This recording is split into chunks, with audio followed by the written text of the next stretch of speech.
मधुबन के बाबा,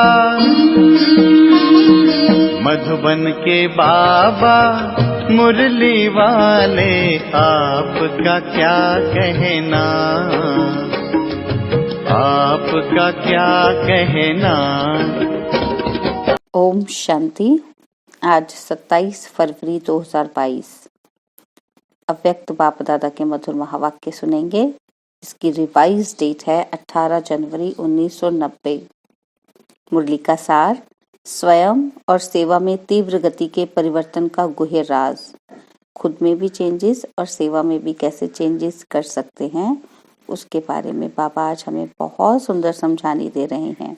तो बहुत प्रेम और एकाग्रता से सुनते हैं आज के अव्यक्त बाप दादा के मधुर महावाक्य। आज सर्व बच्चों के स्नेही माता पिता अपने स्नेही बच्चों के स्नेह के दिल की आवाज और स्नेह में अनमोल मोतियों की मालाएं देख देख बच्चों को स्नेह का रिटर्न विशेष वरदान दे रहे हैं। कौन सा विशेष वरदान दे रहे हैं? सदा समीप भव, समान समर्थ भव, सदा संपन्न संतुष्ट भव।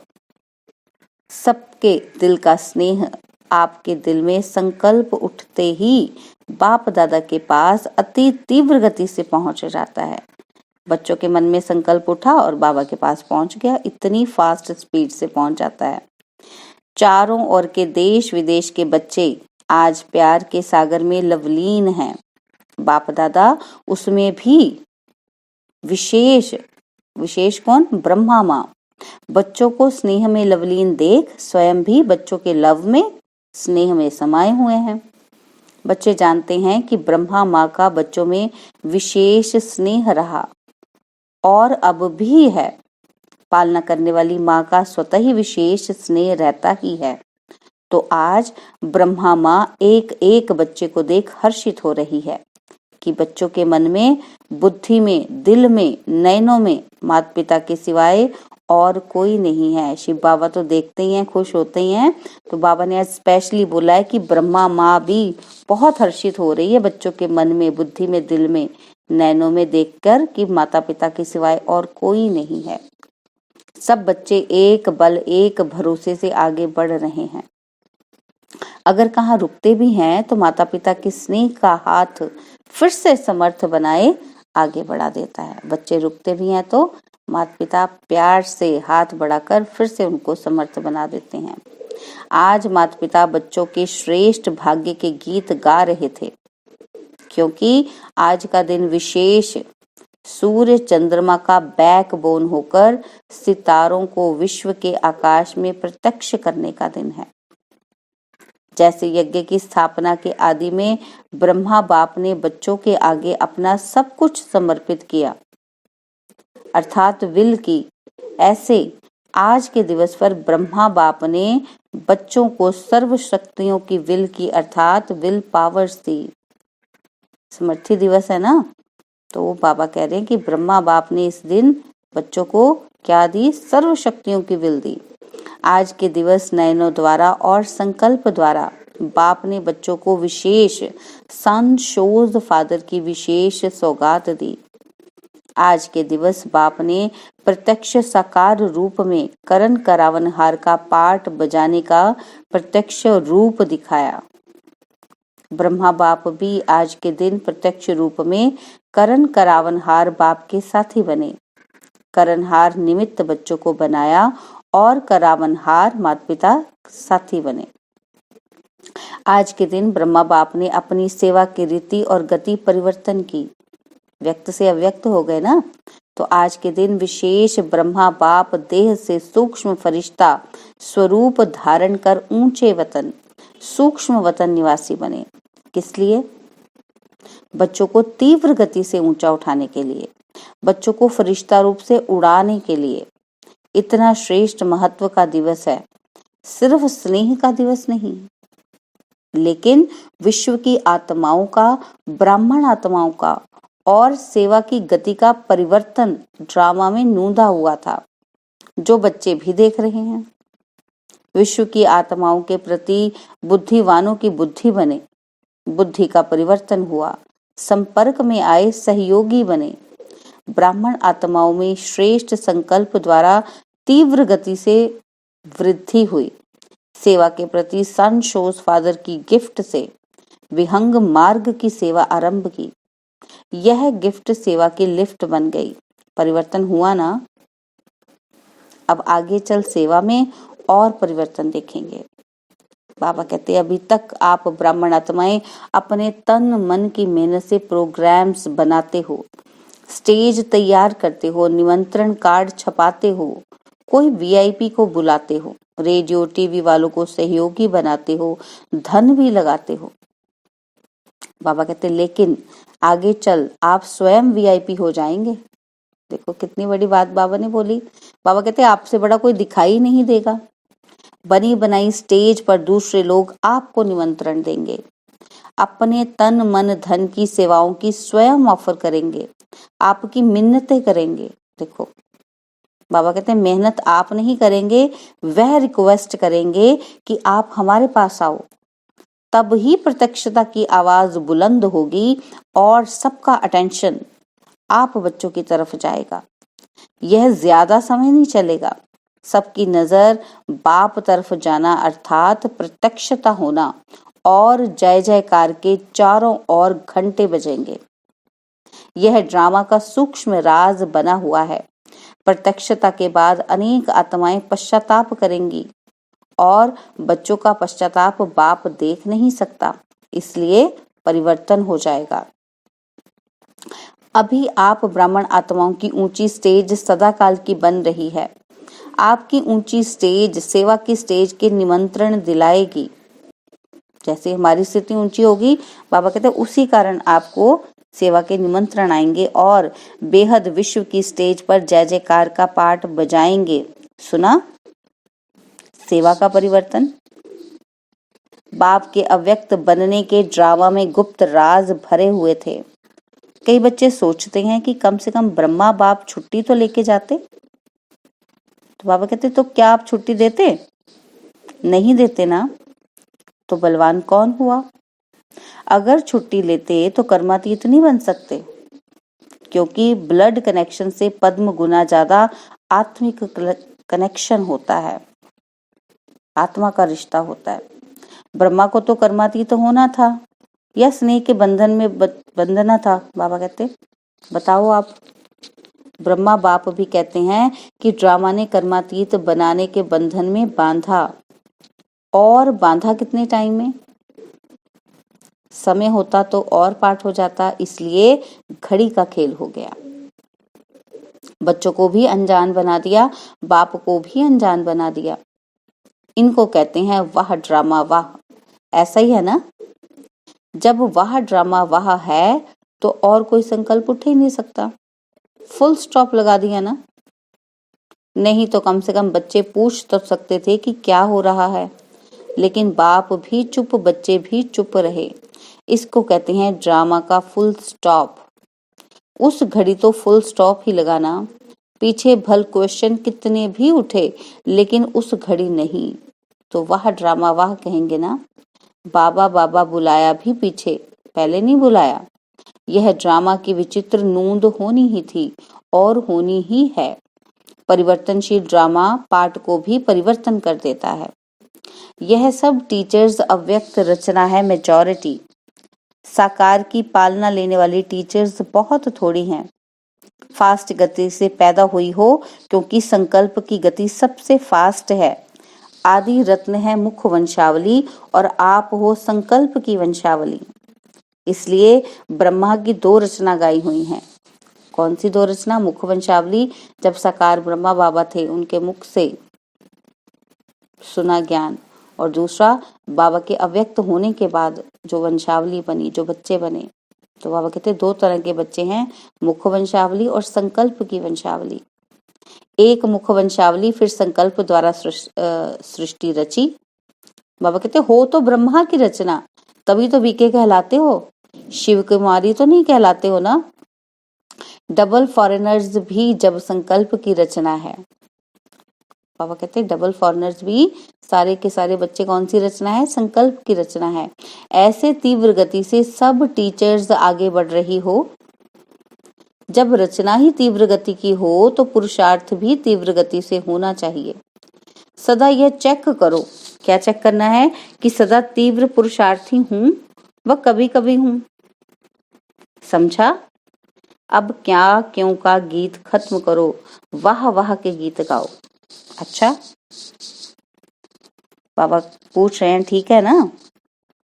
चारों ओर के सर्व स्नेह और शक्ति संपन्न श्रेष्ठ आत्माओं को सदा बाप के साथ साथ तीव्र गति से परिवर्तन के साथी समीप आत्माओं को सदा अपनी उड़ती कला द्वारा अन्य आत्माओं को भी उड़ाने वाले निर्बंधन उड़ते पंछी आत्माओं को सदा सन शोज फादर की गिफ्ट द्वारा स्वयं और सेवा में तीव्र गति से परिवर्तन लाने वाले ऐसे सर्व लवलीन बच्चों को इस महत्व दिवस के महत्व के साथ माता पिता का विशेष याद प्यार और नमस्ते। हम रूहानी बच्चों की भी रूहानी बाप दादाजी को दिलवा जान सिकवा प्रेम से नमस्ते। ओम शांति। प्यारे बाबा, मीठे बाबा, मेरे बाबा, शुक्रिया बाबा, शुक्रिया बाबा, शुक्रिया बाबा। तो बाबा हुबली जोन के भाई बहनों से अव्यक्त बाप दादा की मुलाकात हुई तो बाबा ने कहा, सदा अपने को हर कदम में पद्मों की कमाई करने वाले पद्मा पदम भाग्यवान समझते हो। यह जो गायन है कि हर कदम में पदम, बाबा कहते किसके लिए गायन है? सारे दिन में कितने पदम इकट्ठे करते हो? फिर बाबा कहते संगम युग बड़े ते बड़ा कमाई के सीजन का युग है। तो सीजन के समय क्या किया जाता है? इतना टेंशन रखते हो? हर समय यह याद रहे कि अब नहीं तो कब नहीं। जो घड़ी बीत गई वह फिर से नहीं आएगी। एक घड़ी व्यर्थ जाना अर्थात कितने कदम व्यर्थ गए, पदम व्यर्थ गए। इसलिए हर घड़ी यह स्लोगन याद रहे, जो समय के महत्व को जानते हैं वह स्वतः ही महान बनते हैं। स्वयं को भी जानना है और समय को भी जानना है, दोनों ही विशेष हैं। इस स्मृति दिवस पर विशेष सदा समर्थ बनने का श्रेष्ठ संकल्प किया। व्यर्थ संकल्प बोल सब रूप से व्यर्थ को समाप्त करने का दिन है। जब नॉलेज मिल गई कि व्यर्थ क्या है, समर्थ क्या है, तो नॉलेजफुल आत्मा कभी भी समर्थ को छोड़ व्यर्थ तरफ नहीं जा सकती। और जितना स्वयं समर्थ बनेंगे उतना औरों को समर्थ बना सकेंगे। 63 जन्म गवाया और समर्थ बनने का यह एक जन्म है, तो इस समय को व्यर्थ तो नहीं करना चाहिए ना। अमृत वेले से लेकर रात तक अपनी दिनचर्या को चेक करो। ऐसे नहीं कि सिर्फ रात्रि को चार्ट चेक करो, लेकिन बीच बीच में चेक करो। बार बार चेक करने से चेंज कर सकेंगे। अगर रात को चेक करेंगे तो व्यर्थ गया, वह व्यर्थ के खाते में ही हो गया। इसलिए बाप दादा ने बीच बीच में ट्रैफिक कंट्रोल का टाइम फिक्स किया है। ट्रैफिक कंट्रोल करते हो या दिन में बिजी रहते हो?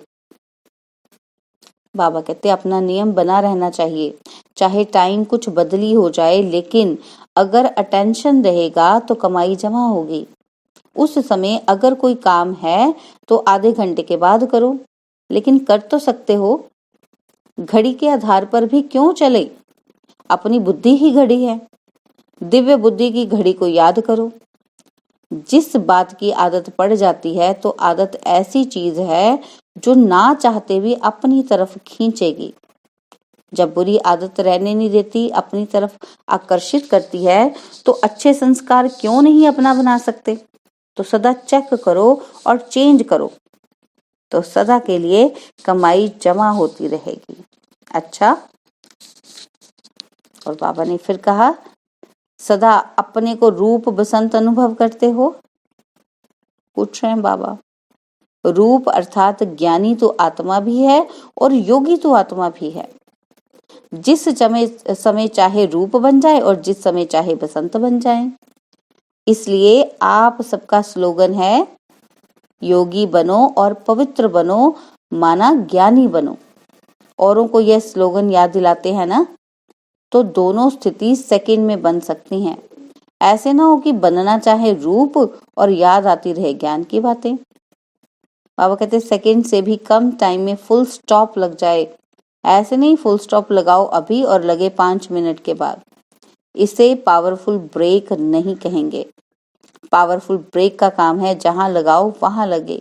सेकंड भी देर से लगी तो एक्सीडेंट हो जाएगा। फुल स्टॉप अर्थात ब्रेक पावरफुल हो। जहां मन बुद्धि को लगाना चाहे वहां लगा लें। यह मन बुद्धि संस्कार आप आत्माओं की शक्तियां हैं। इसलिए सदा यह प्रैक्टिस करते रहो कि जिस समय जिस विधि से मन बुद्धि को लगाना चाहते हैं वैसा लगता है या टाइम लग जाता है। बाबा कहते ये प्रैक्टिस करनी है, टाइम नहीं लगाना। चेक करते हो या सारा दिन बीत जाता है फिर रात को चेक करते हो? बाबा कहते बीच बीच में चेक करो।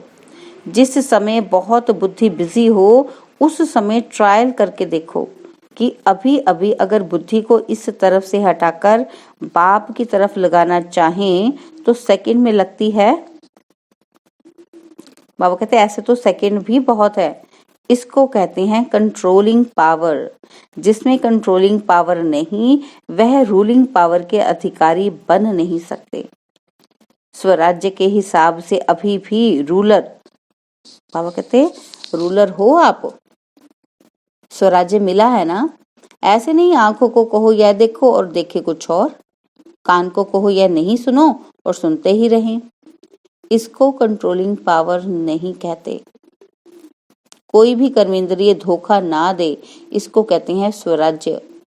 तो चलाना आता है राज्य? बाबा कहते हैं चलाना आता है ना। अगर राजा को प्रजा माने नहीं तो उसे नाम का राजा कहेंगे या काम का। प्रजा ही नहीं अगर उसका कहना मानती तो फिर वो नाम का ही राजा हुआ ना। तो बाबा कहते आत्मा का अनादि स्वरूप ही राजा का है, मालिक का है। यह तो पीछे पर तंत्र बन गई, लेकिन आदि और अनादि स्वरूप स्वतंत्र है। तो आदि और अनादि स्वरूप स्वतंत्र है तो आदि और अनादि स्वरूप सहज याद आना चाहिए ना। स्वतंत्र हो या थोड़ा थोड़ा परतंत्र हो। देखो बाबा आज कितने प्रश्न पूछ रहे हैं हमसे। बाबा कहते मन का भी बंधन नहीं। अगर मन का बंधन होगा तो यह बंधन और बंधन को ले आएगा। कितने जन्म बंधन में रहकर देख लिया, अभी भी बंधन अच्छा लगता है क्या? बाबा कहते बंधन मुक्त राजा अर्थात राजा स्वराज्य अधिकारी, क्योंकि बंधन प्राप्तियों का अनुभव नहीं करने देता। इसलिए सदा ब्रेक पावरफुल रखो, तब अंत में पास विद ऑनर होंगे, अर्थात फर्स्ट डिवीजन में आएंगे। फर्स्ट माना फास्ट, ढीले ढीले नहीं, ब्रेक फास्ट लगे। कभी भी ऊंचाई के रास्ते पर जाते हैं तो पहले ब्रेक चेक करते हैं। आप कितना ऊंचे जाते हो तो ब्रेक पावरफुल चाहिए ना। बार बार चेक करो। ऐसा ना हो कि आप समझो ब्रेक बहुत अच्छी है लेकिन टाइम पर लगे ही नहीं, तो धोखा हो जाएगा। इसलिए अभ्यास करो। स्टॉप कहा और स्टॉप हो जाए। रिद्धि सिद्धि वाले क्या करते हैं? सिद्धि दिखाते हैं, चलती हुई ट्रेन को स्टॉप कर दिया, लेकिन उससे क्या फायदा? बाबा कहते आप संकल्पों की ट्रैफिक को स्टॉप करते हो, इससे बहुत फायदे हैं। आपकी है विधि से सिद्धि और उनकी है रिद्धि सिद्धि। बाबा इसमें डिफरेंस बताते हैं। बाबा कहते वह अल्पकाल की है और यह सदा काल की है। विधि से सिद्धि सदा काल की है। तो बाबा कहते तो सभी नॉलेजफुल बन गए, रचता और रचना की सारी नॉलेज आ गई। दुनिया वाले समझते हैं माताएं क्या करेंगी, और माताएं असंभव को संभव बना देती है। दुनिया वाले सोचते रहते हैं और माताएं असंभव को संभव बना देती है। बाबा कहते ऐसी शक्तियां हो ना। अच्छा, बाबा ने फिर वरदान दिया। बाबा कहते दूसरों के लिए रिमार्क देने के बजाय स्वयं को परिवर्तन करने वाले स्वचिंतक भव। दूसरों के लिए रिमार्क देने के बजाय स्व को परिवर्तन करने वाले स्वचिंतक भव। कई बच्चे चलते चलते यह बहुत बड़ी गलती करते हैं, जो दूसरों के जज बन जाते हैं और अपने वकील बन जाते हैं। कहेंगे इसको यह नहीं करना चाहिए, इसको बदलना चाहिए, और अपने लिए कहेंगे ये बात तो बिल्कुल सही है, मैं जो कहता हूँ वही राइट है। तो बाबा कहते हैं अब दूसरों के लिए ऐसी रिमार्क देने के बजाय स्वयं के जज बनो, चेक करो अपने आप को, स्वचिंतक बन स्वयं को देखो और स्वयं को परिवर्तन करो, तब विश्व परिवर्तन होगा। और स्लोगन है सदा हर्षित रहना है तो हर दृश्य को साक्षी होकर देखो। सदा हर्षित रहना है तो हर दृश्य को साक्षी होकर देखो। ओम शांति। और अब यह एक बहुत अच्छी वीडियो भी जरूर देखें।